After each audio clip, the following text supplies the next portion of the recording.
விஜய் வராருன்னு சொன்ன அந்த ஒரு வார்த்தைக்காக விடிய விடிய காத்திருந்த தொண்டர்கள், கட்டுக்கடங்காத கூட்டத்தால திணறிய பேராலயம். வேளாங்கண்ணி பேராலயமே அதிரும் அளவுக்கு டிவிகே கோஷம்.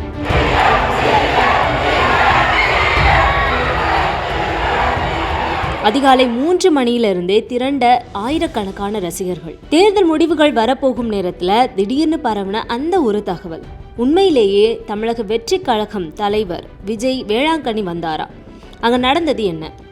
நாகப்பட்டினம் மாவட்டம் வேளாங்கண்ணியில் அமைந்திருக்கிற உலக புகழ்பெற்ற பேராலயத்தில் இன்று அதிகாலையிலிருந்தே ஆயிரக்கணக்கான மக்கள் திரண்டதுனால பெரும் பரபரப்பு நிலவியது. தமிழக வெற்றி கழகத்தோட தலைவர் நடிகர் விஜய் இன்று அதிகாலை பேராலய பிரார்த்தனையில கலந்து கொள்ள போவதாக சமூக வலைதளங்கள்ல பரவிய அந்த தகவல் தான் இதற்கு முக்கியமான காரணம். தேர்தல் முடிவுகள் வெளியாக இன்னும் 2 நாட்களே இருக்கிற நிலையில விஜய் ஆன்மீக பயணம் மேற்கொண்டு வராரு. திருச்செந்தூர் முருகன் கோயிலில் இருந்து சீரடி சாய்பாபா கோயிலை தொடர்ந்து இன்று அதிகாலை 3 மணியிலிருந்தே வேளாங்கண்ணியில் தாவைக்க தொண்டர்களும் ரசிகர்களும் குவிய தொடங்கிட்டாங்க. அதிகாலை திருப்பலி நடைபெற்று கொண்டிருந்த போது விஜய் வரப்போகிறார் என்ற ஆர்வத்தில் தொண்டர்கள் தங்களோட செல்போன்களை ஆன் செய்து வீடியோ எடுப்பதற்காக கைகளை உயர்த்தி காத்திருந்தாங்க. ஒரு கட்டத்தில் கூட்ட நெரிசல் அதிகரித்த நிலையில பேராலயத்தின் உள்ளே இருந்த ஜன்னல்களில் ஏறி நின்ற ரசிகர்கள் டிவிகே என விண்ணதிர முழக்கமிட்டாங்க. போதிய போலீஸ் பாதுகாப்பு இல்லாததால பேராலய காவலர்களால கூட்டத்தை கட்டுப்படுத்த முடியாம திணறல் ஏற்பட்டது. பிரார்த்தனை நடைபெறும் புனிதமான இடத்துல அரசியல் முழக்கங்கள் எழுப்பப்பட்டதால அங்க பெரும் பதற்றம் உருவானது.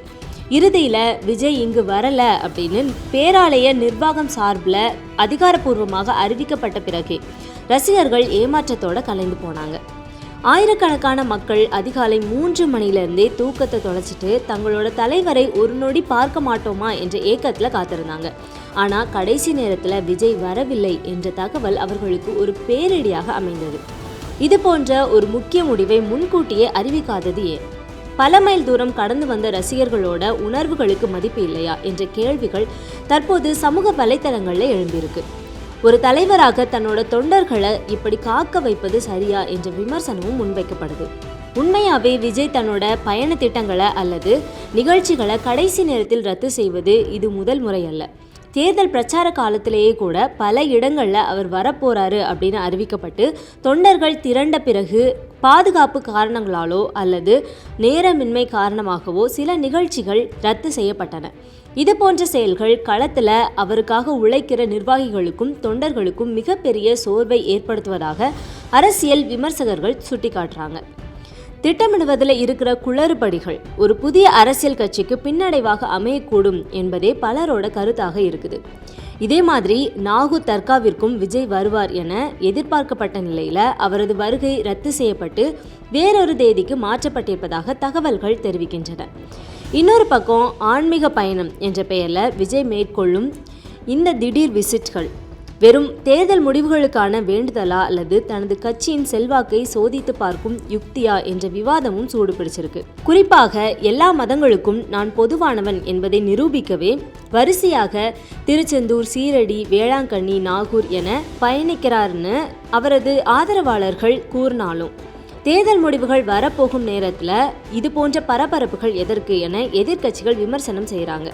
என்னதான் ரசிகர்கள் ஆர்வத்தில் திரண்டிருந்தாலும் பேராலயத்தில் கோஷமிட்டது அங்கே இருந்த மற்ற பக்தர்களுக்கும் ஒரு தர்ம சங்கடமான சூழலை ஏற்படுத்தியிருக்கு. மே 4ஆம் தேதி தேர்தல் முடிவுகள் வரப்போகிற நிலையில் தாவேக தலைவர் விஜயோட இந்த ஆன்மீக பயணம் அரசியல் வட்டாரத்தில் பெரிய விவாதத்தையே கிளப்பியிருக்கு. வேளாங்கண்ணி மற்றும் நாகூர் வருகை தற்காலிகமாக ரத்து செய்யப்பட்டாலும் அடுத்ததா விஜய் எங்கே போக போகிறாரு அப்படிங்கிற எதிர்பார்ப்பு இப்போவே தொண்டர்கள் மத்தியில் எகிரியிருக்கு. இந்த சம்பவத்தை பற்றி நீங்கள் என்ன நினைக்கிறீங்க? பேராலயத்துக்குள்ள தொண்டர்கள் கோஷமிட்டது சரியா தவறா? Subscribe to One India and never miss an update.